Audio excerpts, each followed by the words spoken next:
Bismillahirrahmanirrahim. Assalamualaikum warahmatullahi wabarakatuh. Innal hamdalillah nahmaduhu wa nasta'inuhu wa nastaghfiruh wa na'udzu billahi min shururi anfusina wa sayyiati a'malina.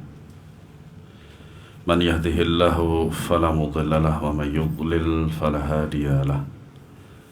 أشهد أن لا إله إلا الله وحده لا شريك له وأشهد أن محمدا عبده ورسوله يا أيها الذين آمنوا اتقوا الله حق تقاته ولا تموتن إلا وأنتم مسلمون اللهم صل وسلم وبارك على نبينا محمد وعلى آله وأصحابه أجمعين معاشر المسلمين أعزنا الله وإياكم. Alhamdulillah, kita bersyukur pada Allah Subhanahu wa Ta'ala. Pada kesempatan ini kita masih diberikan nikmatnya, nikmat Islam, nikmat sunnah, nikmat hadir di majelis ilmu, nikmat ditambahkan ilmu oleh Allah Subhanahu wa Ta'ala, dan nikmat istiqamah. Yang Syekhul Islam rahimahullah ta'ala mengatakan bahwasanya al-istiqamatu afdalu min alfi karamah. Istiqamah itu lebih afdal, lebih utama daripada 1000 karamah. Ya.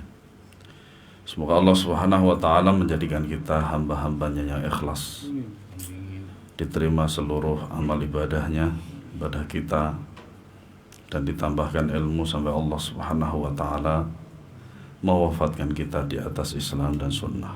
Amin ya rabbal alamin. Melanjutkan pembahasan tentang pembahasan Al-Fiqhul Akbar yang disandarkan kepada Imam Syafi'i, dan kita telah membaca tentang koreksi terhadap kitab tersebut. Yang selanjutnya adalah koreksi analitis halaman 546, dan ini ya, penolakan tersebut ya, tentang penolakan bahwasanya Al-Fiqhul Akbar ini bukanlah bukunya Al-Imam Syafi'i rahimahullah, yang secara umum bahwasanya Al-Fiqhul Akbar, ya, koreksi yang kedua ini, yang pertama adalah imam-imam yang masyhur yang selalu meriwayatkan sesuatu perkataan-perkataan Imam Syafi'i itu tidak ada yang meriwayatkan sama sekali.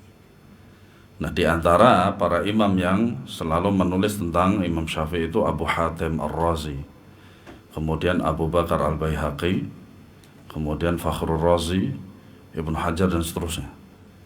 Dan ternyata mereka ini tidak ditemukan sama sekali lafaz-lafaz ataupun redaksi-redaksi ya di dalam Al-Fiqhul Akbar tentang buku tersebut. Biasanya seorang murid itu akan sangat mengetahui bagaimana tulisan gurunya.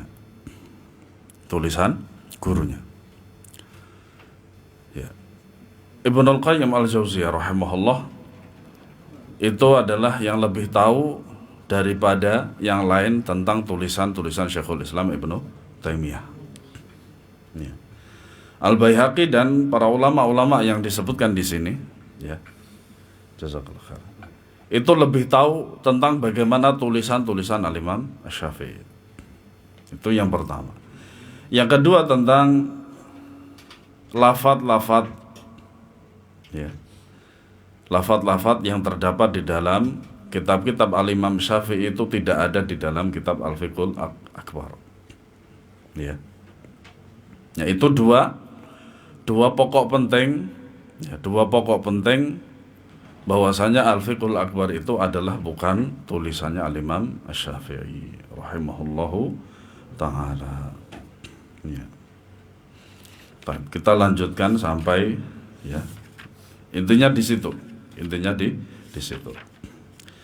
Kemudian kita lanjut sampai halaman 558 yang B.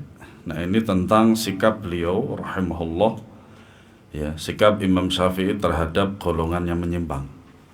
Ya. Nah, di sini al-muallif hafizahullah taala menyebutkan ada sekitar 4 sampai 5 firqah, Mu'tazilah, Rafidhah, Khawarij, ya, Qadariyah dan seterusnya. Ahli kalam. Ya. Terlebih lagi Al-Imam Asy-Syafi'i rahimahullah, beliau hidup pada zaman beliau itu adalah ahli kalam. Ya. Makanya dengan perkataan beliau yang masyhur itu, bahwasanya beliau mengatakan hukumanku terhadap, ya, mereka yang mempelajari kalam, ya, mereka itu dipukul dengan pelepah kurma, kemudian, ya, diarak sekeliling desa, kemudian dikatakan inilah balasan bagi orang yang meninggalkan Al-Quran dan Sunnah dan mempelajari kalam. Ya. Yang pertama Qadariyah Mu'tazilah. Ya. Kelompok ini dihubungkan kepada Wasil bin Atha al-Ghazal. Wasil bin Atha al-Basri, berarti berasal dari Basrah, Irak. Al-Mutakallim, ia dilahirkan di Madinah pada tahun 80-an dan wafat pada tahun 131 Hijriah.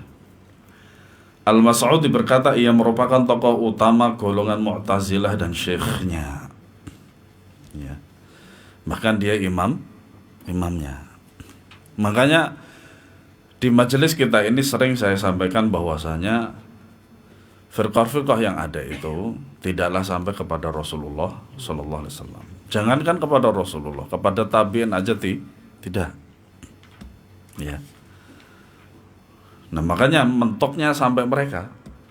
Sampai mereka, para syekhnya. Ya. Ia adalah orang pertama kali mengeluarkan pendapat manzilah bainal manzilatain, suatu tempat di antara dua tempat, yaitu antara neraka atau surga. Ya.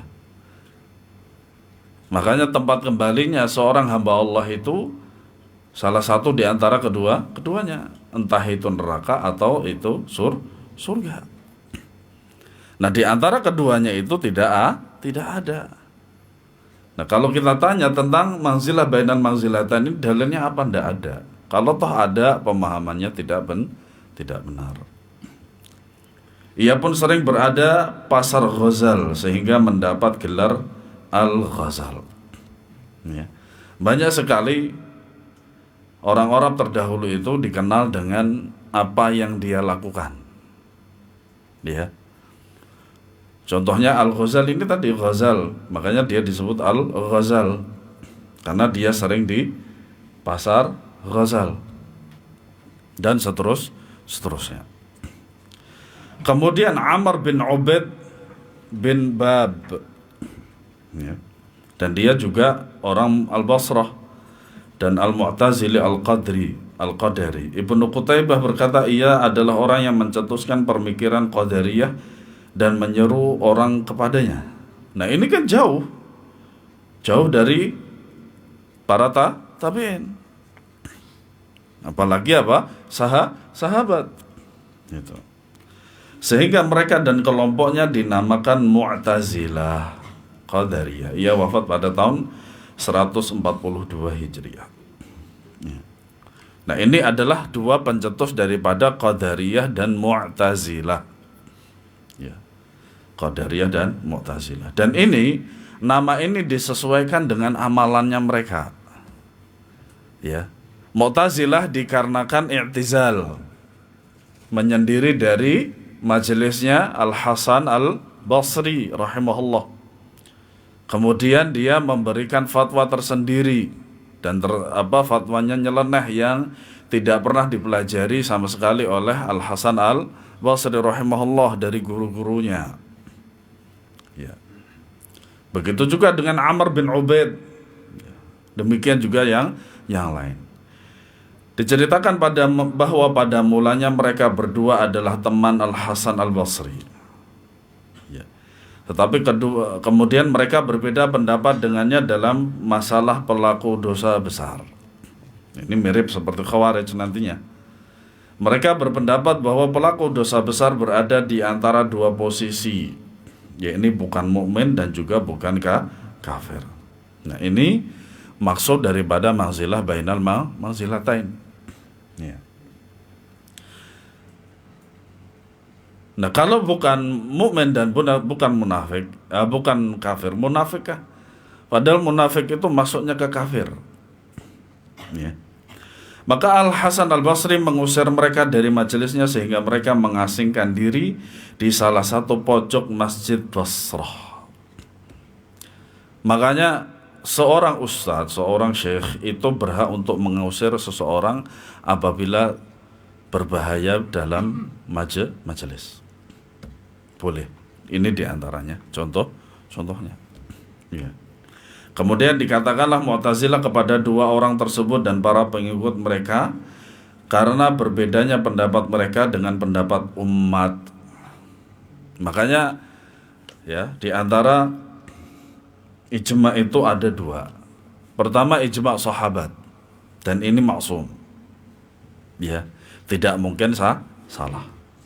Dan itu sesuai dengan sabda Nabi SAW, la yajtami'u ummati ala dhalalah. Tidak mungkin umatku itu bersatu di atas kesesatan. Itu para sahabat radhiyallahu anhu. Yang kedua adalah ijma'ul muslimin. Ya, ijma'nya kaum muslimin. Nah, kalau lafaz yang kedua ini yang dimaksud adalah para ulamanya. Ya.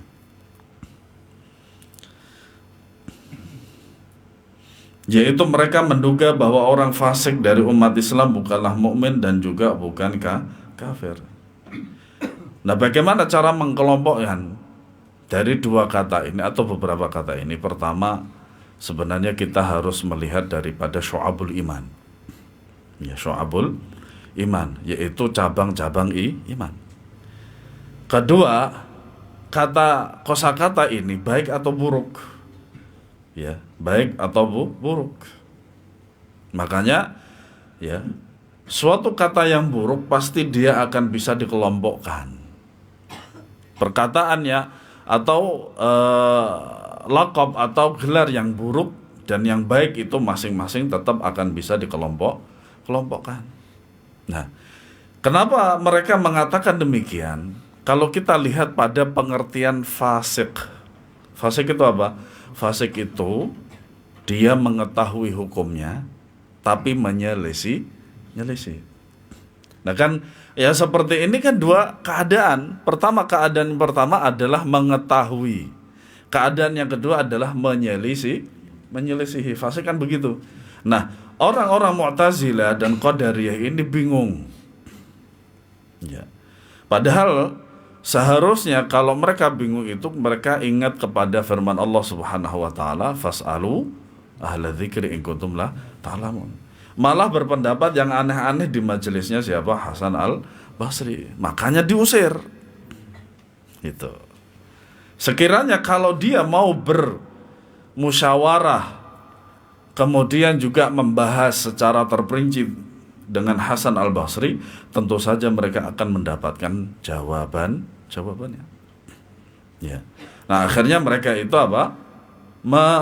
Hanya mengandalkan akal mereka, ilmu mereka yang cetek, akhirnya apa? Terjadilah bid'ah. Ya, di antara firqah-firqah yang ada. Kemudian yang akidah Qadariyah Mu'tazilah. Di antara akidah mereka antara lain menafikan semua sifat yang telah ditetapkan bagi Allah di dalam Al-Quran dan Sunnah. Nah, ini bentuk kekurang ajaran terhadap Allah. Iya. Yang lebih berhak untuk menetapkan bahwasanya itu adalah sifat-sifat Allah Subhanahu wa taala adalah Allah sendiri. Pengingkaran mereka terhadap keyakinan melihat Allah dengan mata di kepala di hari kiamat. Padahal dalilnya jelas. Wa ila rabbiha nadhirah. Itu sangat jelas sekali itu dalilnya bahwasanya nanti kaum mukminin, orang-orang yang beriman kepada Allah Subhanahu wa taala, mereka bisa melihat Allah dengan mata kepala mereka sendiri. Dugaan mereka bahwa Al-Quran itu makhluk. Nah, ini jelas yang dikatakan oleh Imam Syafi'i, mereka itu kafir. serta peniadaan mereka itu akan ilmu Allah yang mendahului segala sesuatu, segala yang baru sebelum terjadinya. Nah, inilah akidah Qadariyah. Akidah Qadariyah. Semua itu adalah pendapat generasi pertama dari golongan Qadariyah. Sebagian firqah itu dari awalnya memang sudah rusak, seperti Qadariyah, Mu'tazilah. Ada juga sebagian firqah itu sabiqunal awalunnya itu bagus, seperti orang-orang sufi. Ya, orang-orang sufi. Pada masanya Abdullah bin Sahal At-Tustari rahimahullahu ta'ala, mereka masih berakidah dengan akidah Ahlussunnah wal Jamaah, menetapkan bahwasanya Allah itu di atas arsy. Allah itu di atas arsy, di atas langit, bukan di mana-mana tempat. Itu masih bagus mereka. Sementara ucapan bahwa Allah bukanlah pencipta perbuatan-perbuatan hamba adalah pendapat generasi kedua dari golongan Qadariyah, yang mereka telah menetapkan ilmu tetapi menafikan tingkatan penciptaan, berbeda dengan Ahlussunnah wal Jamaah. Terdapat pula akidah-akidah lain di antara sejumlah akidah mereka yang rusak. Terdapat sejumlah orang yang yang setelah mereka berpegang dengan akidah yang rusak ini, di antaranya Al-Bishr, yaitu di antaranya Bishr Al-Marisi atau Bishr Al-Murisi. Nah, di antara keunikan cerita tentang Bishr Al-Murisi ini, ibunya tahu kalau anaknya ini sesat.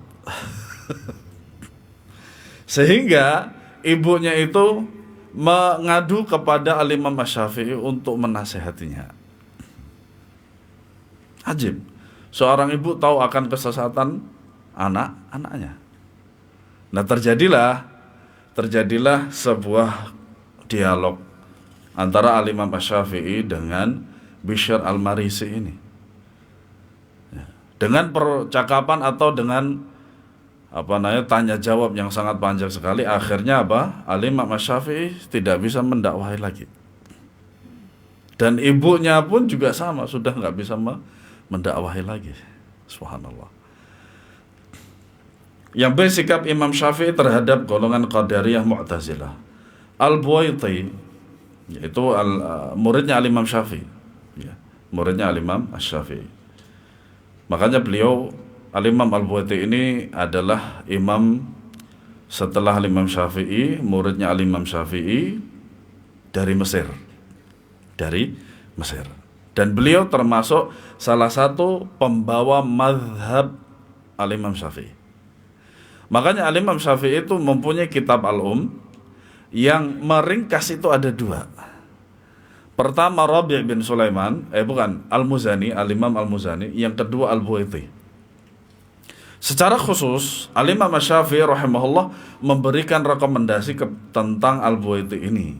Ambillah mazhabku dari beliau, itu katanya. Ya, makanya ada Mukhtasar Al-Buwaiti atau Mukhtasar lil Buwaiti.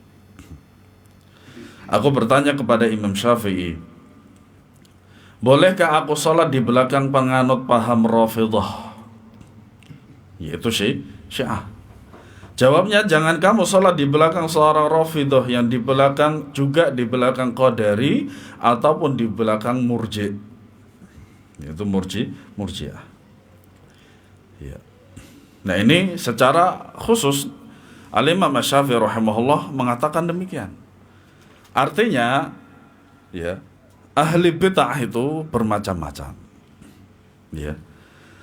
Nah, di antara ahli bid'ah itu yang berat itu kita tidak dibolehkan untuk sholat di belakangnya. Apa yang menyebabkan kita tidak boleh sholat di belakangnya? Karena kerusakan akidahnya. Karena kerusakan akidahnya. Iya. Makanya Al-Imam Syafi'i rahimahullah tidak membolehkan Ahlussunnah wal Jamaah untuk sholat di belakang para Qadariyah, Rafidhah dan Murji'. Aku mengatakan pula, katakan kepada kami tentang mereka. Jawabnya, siapa yang mengatakan bahwa iman adalah ucapan, berarti seorang Murji'. Siapa yang mengatakan bahwa Abu Bakar dan Umar bukan imam, berarti seorang Rafidhah. Siapa yang menetapkan kehendak pada dirinya, berarti ia seorang Qadari. Nah, bagaimana supaya terhindar dari 3 golongan ini, tetapkan 3 ini. Ya. Apa-apa yang tidak ditetapkan atau apa-apa yang ditetapkan oleh mereka selisihi. Ya. Kalau orang-orang Murji'ah mengatakan bahwa iman adalah ucapan saja, maka ahlu sunnah mengatakan ucapan, kemudian perbuatan, dan juga dengan iman di dalam hati itu. Ya. Kalau kita mencintai Abu Bakar dan Umar rahimahullah radhiyallahu anhuma, dan kita mengatakan mereka adalah sahabat yang terbaik, maka kita menyelisihi Rafidhah. Begitu.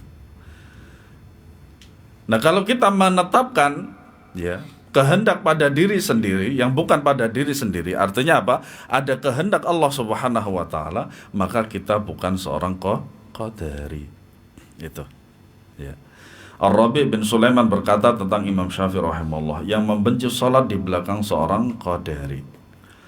Al-Muzani berkata, Imam Syafi'i rahimahullah berkata kepadaku, tahukah Anda siapa itu qadari? Seorang qadari ialah yang mengatakan bahwa sesungguhnya Allah Subhanahu wa taala tidaklah menciptakan keburukan hingga keburukan itu dikerjakan. Padahal Allah Subhanahu wa taala berfirman, wallahu khalaqakum wa ma ta'malun. Al-Muzani juga mengatakan, aku mendengar Imam Syafi'i berkata, golongan Qadariyah ialah mereka yang dikatakan oleh Rasulullah SAW bahwasanya mereka adalah majusinya umat ini yang mengatakan bahwa Allah tidak mengetahui kemaksiatan hingga terjadi. Ya. Makanya Nabi SAW berkata, Al-Qadariyah itu majusu hadhil ummah. Masya Allah. Ya.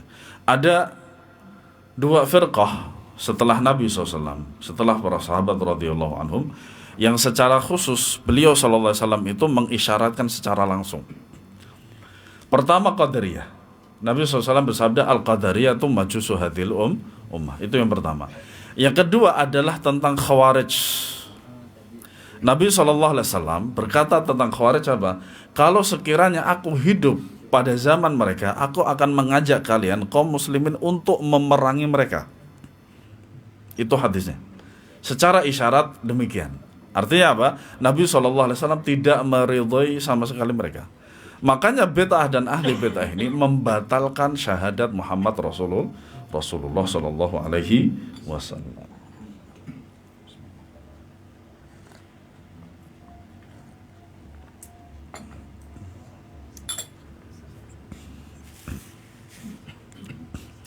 Bahkan Imam Syafi'i dan Ahmad pernah memberikan keterangan tentang kekafiran orang yang mengingkari ilmu qadim.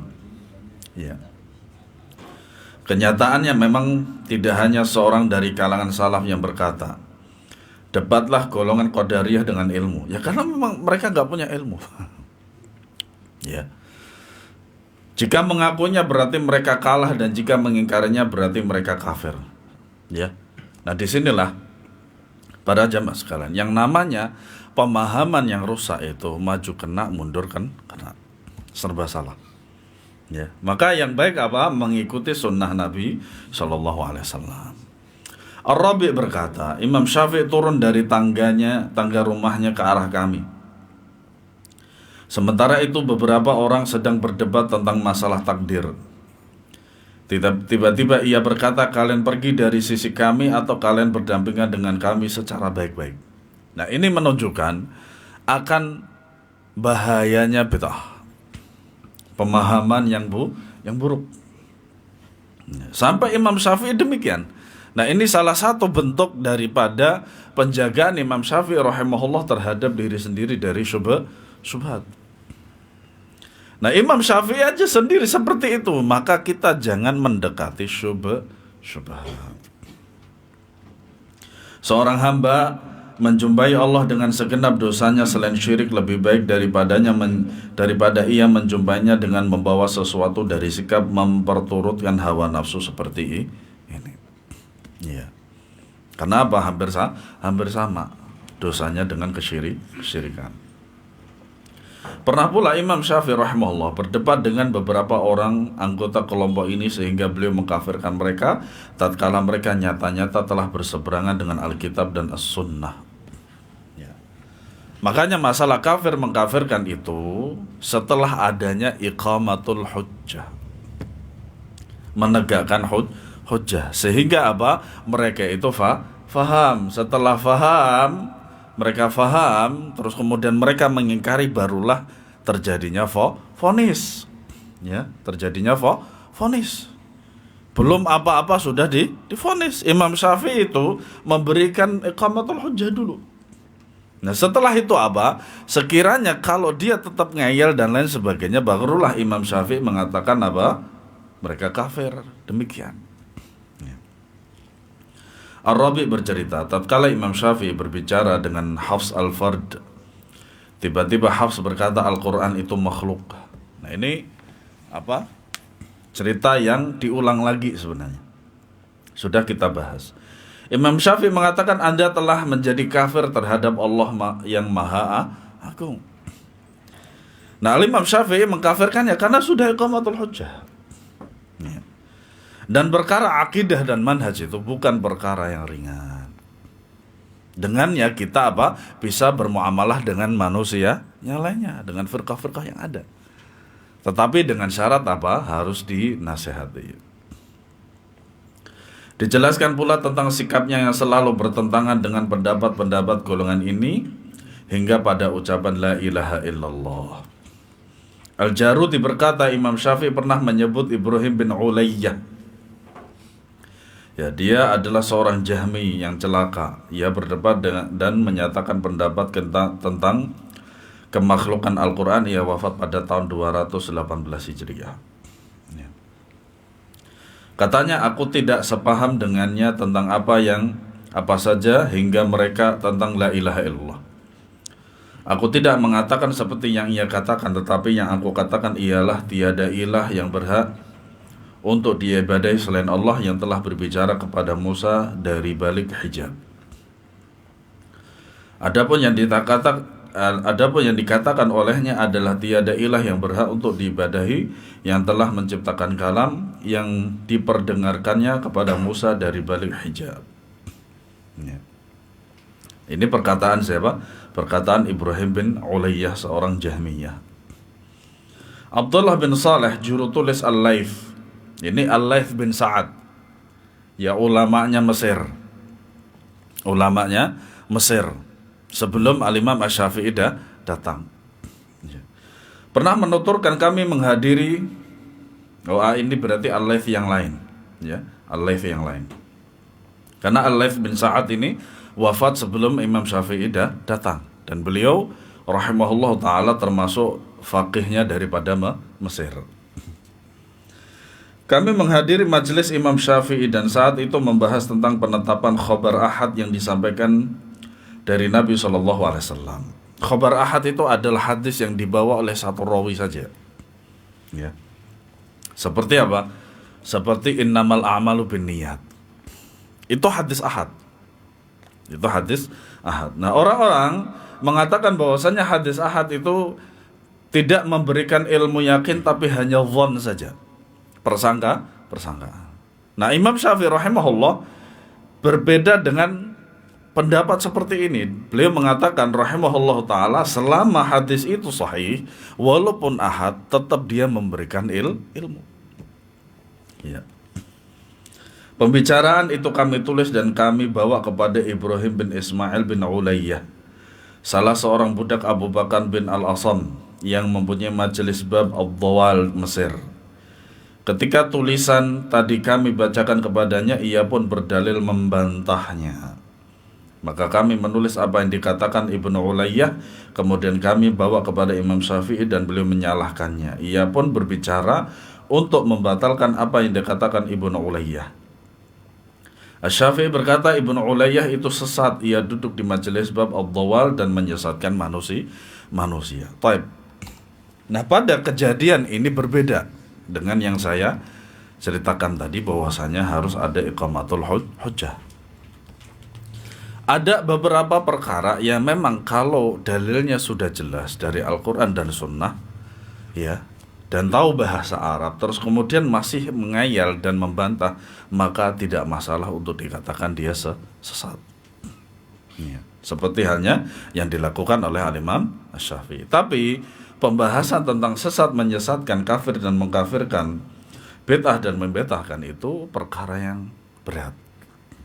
Perkara yang berat. Tidak serta-merta kita melihat sesuatu yang bertentangan itu harus dikatakan berat, bid'ah dan seterusnya. Suatu ketika Hafs al-Fard masuk ke rumah Imam Syafi'i dan berbicara dengannya. Kemudian Imam Syafi'i keluar menuju ke arah kami seraya berkata, seorang hamba yang menjumpai Allah dengan membawa dosa sebesar gunung Tihamah itu lebih baik baginya daripada menjumpainya dengan membawa keyakinan yang telah diselewengkan seperti yang dipegang oleh laki-laki ini dan teman-temannya yang mengatakan bahwa Al-Quranul Karim itu adalah makhluk. Nah, ini adalah tahdzir dan hajar secara terang-terangan. Tahdzir itu memperingatkan, hajar itu meninggalkan. Nah, yang dilakukan oleh Al-Imam Syafi'i rahimahullah ini adalah tahdzir secara terang-terangan. Kemudian tunjuk muka kepada orangnya. Kenapa demikian? Adalah untuk menjaga agama. Yang kita tahu bahwasanya bid'ah itu sangat membahayakan agama. Tidak ada yang membahayakan bagi agama derajat yang kedua setelah kesyirikan kecuali bid'ah. Ya. Menjelang wafatnya Imam Syafi'i sekali jatuh pingsan. Ketika kembali sadar, seorang demi seorang bertanya kepadanya. Nah, inilah keberkahan ahli ilmu. Mau wafat aja masih ada yang meminta fatwa. Siapa saya? Ia pun menjawabnya dengan lancar. Anda adalah Fulan bin Fulan. Tiba-tiba Hafs al-Fard berkata kepadanya, siapa saja kamu adalah Hafs al-Fard. Semoga kamu tidak dijaga oleh Allah kecuali kamu bertaubat. Ya. Nah, masih ada pengharapan sebenarnya pada ahli bid'ah itu adalah kita berkasih sayang kepada mereka itu. Dengan Dengan cara iqamatul hujjah, menasihati mereka. Dan nasihat-nasihat itu yang kita sampaikan kepada mereka itu salah satu bentuk kecintaan kita kepada mereka supaya mereka itu bertaubat. Dan dosanya besar. Membawa bid'ah itu dosanya besar. Kenapa? Karena akan membatalkan syahadat Muhammad Rasulullah. Demikianlah sikap Imam Syafi'i rahimahullah terhadap golongan Qadariyah Mu'tazilah, yaitu sikap yang tetap dipegangnya dengan teguh sampai akhir hayatnya. Seperti setelah disinggung sebelumnya, akhirnya pembahasan tentang sikap Imam Syafi'i ditutup dengan sebuah periwayatan dari Imam Syafi'i tentang pengkafirannya terhadap mereka. Disebutkan dalam Sunan Al-Kubra dari Ali bin Sahal Ar-Ramli, ia berkata, aku berkata kepada Imam Syafi'i tentang Al-Quran, lalu ia menjawab, kalamullah bukan makhluk. Aku bertanya lagi tentang pendapatnya mengenai orang yang mengatakan Al-Quran itu makhluk, ia kafir. Jawabnya, aku pun bertanya kepada Imam Syafi'i, siapa yang Anda jumpai di antara guru-guru Anda mengatakan seperti yang Anda katakan itu? Artinya apa? Artinya Imam Syafi'i apakah beliau bersendiri dalam mengatakan demikian? Ya, mengatakan bahwasanya Al-Quran itu adalah kalamullah dan bukan makhluk, dan barang siapa yang mengatakan Al-Quran itu adalah makhluk maka dia kafir. Apakah Imam Syafi'i itu punya salaf dalam perkataan ini? Gitu. Ya. Ia menjawab, aku tidak menjumpai seorang pun dari mereka kecuali mengatakan bahwa siapa yang mengatakan Al-Quran itu makhluk maka ia telah kafir menurut mereka. Artinya apa? Perkataan dan fatwa beliau itu ternyata ada salafnya. Kalau toh tidak ada salafnya, Al-Imam Asy-Syafi'i adalah seorang mujtahid mutlak, seorang imam, dan beliau fatwanya itu dipegang dan diambil dan seterusnya. Kemudian yang kedua, Rafidhah. Asal mazhab ini bermula dari sikap memihak sebagian kelompok kepada Ali radhiyallahu anhum dengan lebih mengutamakan daripada Utsman radhiyallahu anhu, yaitu mazhab penduduk Kufah seperti yang disebutkan sebelumnya. saya teringat dengan penjelasan Al-Imam Ibnu Hajar rahimahullahu ta'ala tentang najat. Tentang najat. Bahwasanya Nabi SAW ya bersabda bahwasanya nanti tanduk syaitan itu akan muncul dari timur, yaitu najat. Nah kemudian para ulama rahimahumullah menjelaskan bahwasanya najat itu ada dua. Najat bagian barat dan najat bagian timur. Najat bagian barat itu seperti Riyadh, ya, itu najat.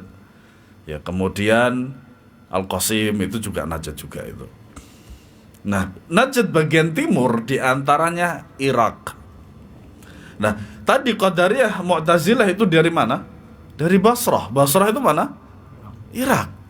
Makanya dulu sebelum jadi Irak yang sekarang, wallahu alam itu tahun berapa, itu terdapat dua kota ini, negara, disebut dengan negeri, yaitu negeri Kufah dan negeri Basrah, dan seterusnya lainnya.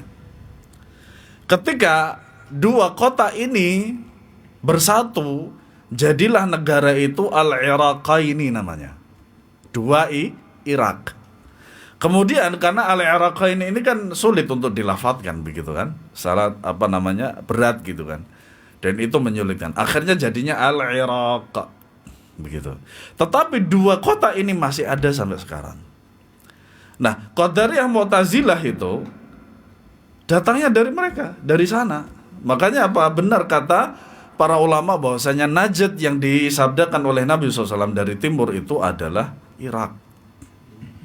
Nah, Irak sekarang itu dikuasai oleh Syiah Rafidhah. Makanya dulu saya sempat salah faham tentang Saddam Hussein. Diberitakan bahwasannya beliau rahimahullahu ta'ala wa ghafarallahu lahu itu membunuh rakyatnya. Tetapi yang dia bunuh sebenarnya adalah orang-orang Syiah. Orang-orang Syiah. Kita tahu bahwasannya orang-orang Syiah itu kayak di Indonesia itu mirip PKI. Makanya pada tahun 1948 PKI itu menguasai Madiun. Otomatis Madiun itu kena, Ponorogo kena, Caruban kena, terus apa lagi? Ngawi juga kena. Ya. Bahkan pemimpinnya PKI itu juga santri, tapi santri beling. Gitu. Iya. Nah, akhirnya jadilah pemberontakan PKI seperti itu yang kita kemarin tanggal 30 September kemarin kita melihatnya. Dan kita tidak akan pernah lupa hal itu. Makanya PKI itu adalah mimpi buruk kaum muslimin di Indonesia. Jangan sampai nanti adanya Syiah seperti itu. Mirip seperti itu, ya. Nah, di sini Rafidhah juga datang. Ternyata mazhab penduduk Makkah. Mazhab penduduk Kufah seperti yang telah disebutkan sebelumnya. Pada mulanya kelompok ini tidak sampai berbuat jelek terhadap Utsman dan sahabat-sahabat yang lainnya. Pernah saya jelaskan di sini adanya tasyayyu'. Tasyayyu' Ahlussunnah wal Jamaah itu hanya mendahulukan Ali bin Abi Thalib daripada Utsman, itu saja. Dan tidak memberikan pengaruh-pengaruh perkataan-perkataan dan akidah-akidah yang lain. Itu saja sebenarnya Ahlussunnah wal Jamaah dari segi Dari segi tasyayyu'. Bahkan tanpa diragukan lagi bahwa mereka mengakui legalitas pemerintahan dua khalifah sebelumnya. Kita break dulu, monggo yang ada. Iya.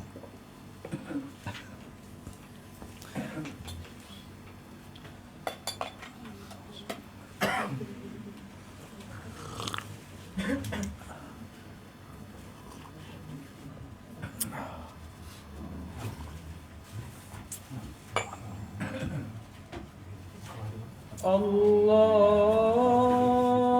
Akbar, Allahu Akbar, Allahu Akbar. Allahu Akbar, Allahu Akbar. Allahu Akbar. Asyhadu an la ilaha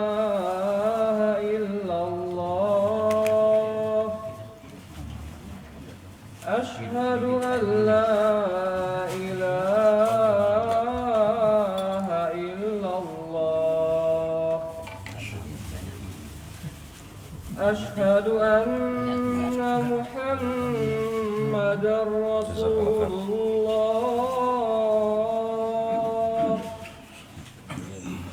أشهد أن محمدا رسول الله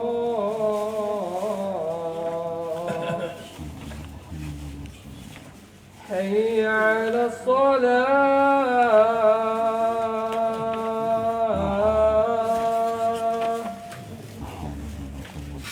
حي على الصلاة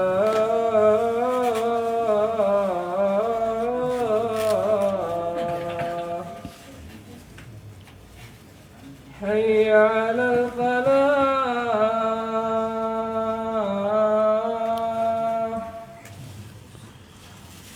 حي على الفلاح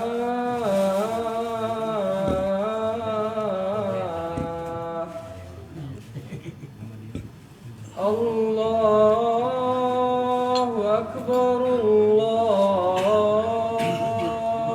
أكبر لا إله إلا الله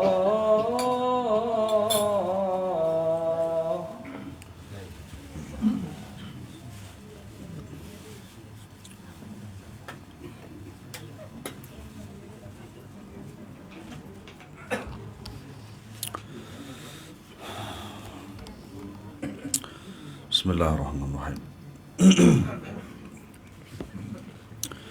Syekhul Islam rahimahullah menjelaskan, telah diriwayatkan secara mutawatir sebuah riwayat dari Ali radhiyallahu anhu bahwasanya ia berkata, sebaik-baik umat sesudah Nabi SAW adalah Abu Bakar kemudian Umar.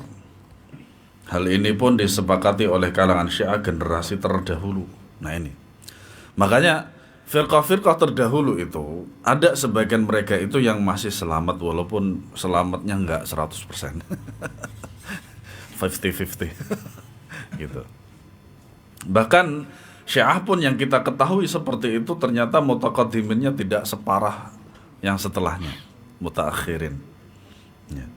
Semua mengakui keutamaan Abu Bakar dan Umar, hanya saja perselisihan terjadi pada Ali dan Uthman. Manakala dua tokoh ini masing-masing memiliki pengikut. Berbeda dengan Abu Bakar dan Umar, tidak seorang pun memihak kepada salah satu dari mereka. Karena seluruh umat sepakat menerima mereka, termasuk pula golongan Khawarij. Khawarij pun juga demikian. Mutaqaddimannya juga masih selamat. Walaupun selamatnya enggak 100%. Karena apa? Menyelisih manhaj Nabi SAW. Kemudian golongan Syiah pun berkembang disebabkan oleh beberapa faktor eksternal yang mempengaruhinya, antara lain muncullah Abdullah bin Saba al-Yahudi. Makanya walaupun namanya Abdullah, tidak serta-merta dia Muslim. Yaitu Saifuddin Ibrahim. Nyata itu, nyata banget itu. Abdullah bin Salul, bin Ubay bin Salul, itu juga sama. Itu. Maka tidak serta-merta menjadikan dia seorang Muslim. Ya.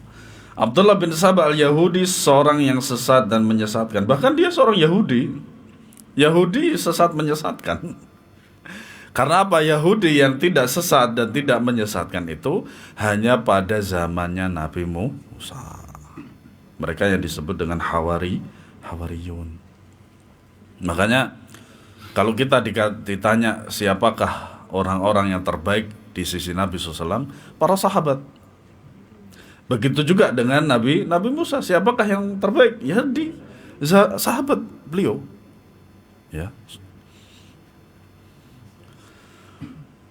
Gembong fitnah, penyulut api, dan pengumpul bahan bakarnya yang terdiri dari berbagai golongan manusia dan kalangan marginal, pinggiran dari mereka. Ya. Ia memeluk Islam pada masa pemerintahan Uthman dengan tujuan untuk menimbulkan kerusakan di dalam Islam. Asy-Sya'bi berkata, Abdullah bin Saba seorang Yahudi dari wilayah Hira yang menampakkan keislaman. Ia bermaksud memperoleh dukungan dari penduduk Kufah. Maka ia pun menceritakan kepada mereka bahwa terdapat suatu keterangan di dalam Taurat yang menyatakan bahwa setiap nabi itu memiliki seorang wasi, penerima wasiat, dan Ali radhiyallahu anhu adalah wasi dari Muhammad SAW. Bahkan ia yang terbaik sebagaimana Muhammad seorang nabi yang terbaik. Nah, ini menurut dia. Ia mengaku beragama Islam dan memihak terhadap Ali serta Ahlul Bait. Makanya muqaddimahnya orang-orang Syiah biasanya Ahlul Bait. Ya, mengatakan kita harus mencintai Ahlul Bait, tapi dengan caranya mereka. Ya, dengan caranya mereka. Namun bersikap berlebih-lebihan dalam mencintainya kemudian dinisbahkan kepada sekte Sabaiyah. Sabaiyah berasal dari Abdullah bin Saba. Al-Baghdadi berkata, kaum Sabaiyah adalah para pengikut Abdullah bin Saba al-Yahudi. Mereka berlebih-lebihan dalam menyikapi Ali, bahkan sampai menjadikan Ali Tuhan selain Allah. Waliyadzubillah. Yakni menduga bahwa ia adalah nabi, bahkan sampai menduga bahwa ia adalah ilah. Nah, ini tadi. Ya. Aliran ini banyak dianut oleh kalangan orang-orang sesat dari penduduk Kufah. Makanya ya, saya jelaskan bahwasanya fitnah terhadap agama seseorang itu sangat membahayakan. Ya, walaupun pada dasarnya bisa tobat, tapi sangat sulit. Tobat itu sangat sulit. Ya. Kemudian ketika berita tentang mereka disampaikan kepada Ali, beliau pun segera mengambil tindakan dengan memerintahkan untuk membakar mereka hidup-hidup dalam 2 buah lubang dan mengasingkan tokohnya Abdullah bin Saba ke daerah Al-Madain. Mana itu? Yaman. Wallahu a'lam. Di antara mereka ada yang mengira bahwa Ali itu berada di awan, petir adalah suaranya, sedangkan kilat adalah cemetinya. Maka dari itu saat mendengar suara petir, mereka mengajarkan alaikassalam ya Amirul Mukminin. Nah, ini di antara bentuk hulu daripada siapa? Syiah. Ya. Pada masa sesudah Ali, golongan Rafidhah terpecah menjadi 4 golongan. Zaidiyah di Yaman, Imamiyah seluruh dunia, Kisaniyah wallahu alam di mana, dan Ghulat. Ya. Sesudah itu Zaidiyah pun berpecah belah menjadi beberapa sekte. Betul kan kata Nabi SAW bahwasanya umatku nanti akan terbelah menjadi berapa? 73. Tuh. Nah, pokoknya ada berapa? 4 pokoknya. Nah, masing-masing dari pokok itu akan terjadi terpecah belah. Nah, nanti terpecah belah lagi. Shadaqa Rasulullah sallallahu alaihi wasallam. Iya. Demikian pula dengan Imamiyah dan Ghulat yang masing-masing dari mereka mengkafirkan satu sama lain. Makanya Allah Subhanahu wa taala berfirman,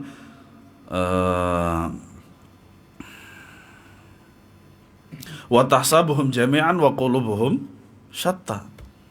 Ya. Kita mengira bahwasanya mereka itu bersatu, tapi hatinya mereka itu berbeda.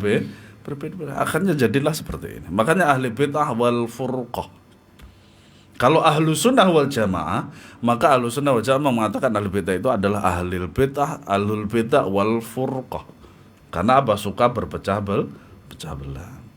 Selanjutnya berbagai macam golongan dan sekte pun bermunculan. Di bawah simbol tasyayyu', inilah Islam disusupi orang-orang licik dan jahat. Maka lahirlah aliran batiniyah seperti Nusairiyah di mana? Lebanon, Syria.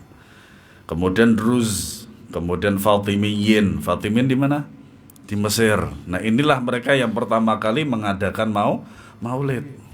Bahkan pembesar daripada salah satu organisasi terbesar di Indonesia ini mengakui kalau maulid itu memang dari mereka.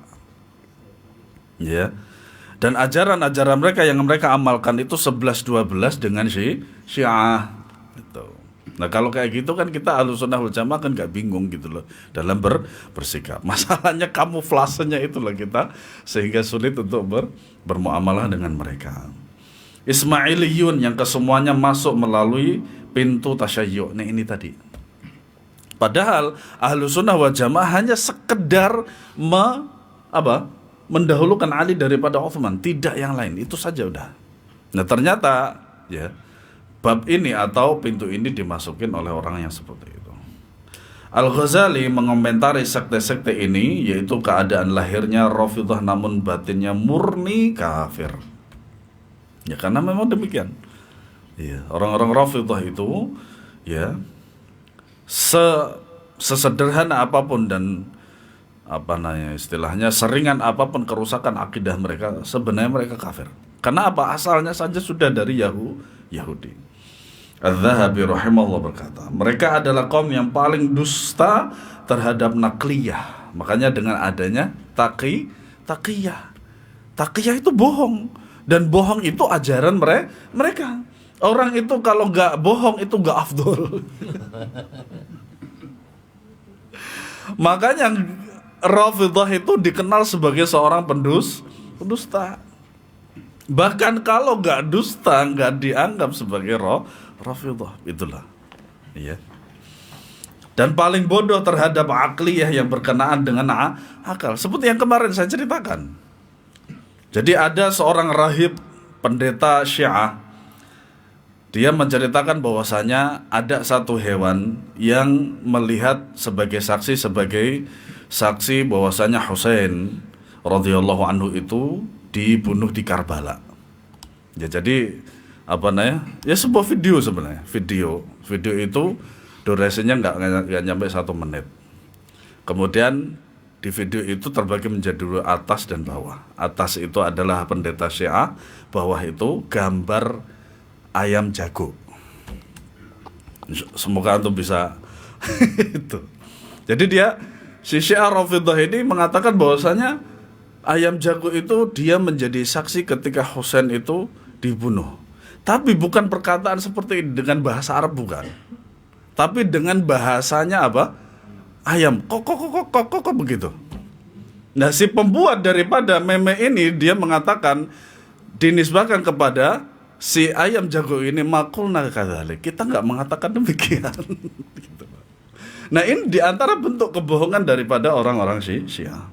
Karena itu menurut pandang para ulama, mereka adalah golongan paling bodoh. Dari mereka lah datanya kerusakan di dalam agama dalam jumlah yang tidak dapat diperkirakan. Kecuali oleh robnya para hamba melalui sekte Nusairiyah, Ismailiyah dan Batiniyah, inilah mereka menyusup. Nanti saya bisa men-share videonya di grup insyaallah. Masih ada. Masih ada. Demikian pula dengan orang-orang kafir dan murtad, walayadzubillah. Nas'alullah salamata wal afiyah. Melalui jalan ini mereka sampai kepada keduanya. Mereka pun mendominasi dunia Islam serta menimbulkan pertumpahan darah. Makanya orang-orang Syiah itu lebih berbahaya daripada Yahudi dan Nasrani. Kalau orang-orang Yahudi Nasrani itu jelas agamanya, tanda-tandanya, pernak-perniknya, ciri khususnya mereka. Tapi kalau Rafidhah dengan baju Islam, jenggotnya pun juga panjang. Ya. Dan seterusnya, ada yang tidak ada yang cingkrang. Para perempuannya juga pakai abaya warna hitam semuanya gitu loh. Nah, Az-Zahabi melanjutkan, Imam Malik pernah ditanya tentang golongan Rafidhah, maka ia berkata, jangan berbicara dengan mereka dan jangan pula meriwayatkan dari mereka karena mereka semua pendusta. Harmalah menceritakan, aku mendengar Imam Syafi'i berkata, aku tidak pernah melihat seorang pun yang aku bersaksi akan kebohongannya selain dari golongan Rafidhah. Yazid bin Harun berkata, bila ditulis periwayatan dari setiap ahli bid'ah, karena memang sebagian ahlus sunnah itu mengambil daripada periwayatan ahli bid'ah seperti Khawarij. Khawarij walaupun ahli bid'ah, mereka itu mengharamkan yang namanya bohong. Bahkan mereka mengatakan kalau orang berbohong maka dia kafir dan dia di neraka selama-lamanya. Makanya mereka Ahlussunnah wal Jamaah mengambil dari Khawarij. Ya, selama memang tidak menghalalkan dusta. Selama tidak menghalalkan dusta. Kecuali golongan Rafidhah karena mereka adalah pendusta. Syuraik berkata, terimalah ahli ilmu dari setiap orang yang ada jumpai kecuali dari golongan Rafidhah karena mereka membuat hadis dan menjadikannya sebagai agama. Mereka itu membuat hadis sendiri loh. Iya. Al-A'mash berkata, aku mendapatkan sejumlah orang dan mereka tidak menyebutkan pengikut golongan Rafidhah ini selain para pendusta. Ditambahkannya pegangan mereka dalam aqliyah pada zaman itu adalah kitab-kitab Mu'tazilah karena keduanya sama dalam masalah takdir dan penafian sifat-sifat sesuai dengan keyakinan akidah mereka tentang Al-Quran dan para sahabat serta ummul mukminin dan lain-lain. Wallahu a'lam bissawab. Insyaallah kita lanjut pekan depan tentang sikap Imam Syafi'i. Wallahu a'lam. Ada pertanyaan monggo?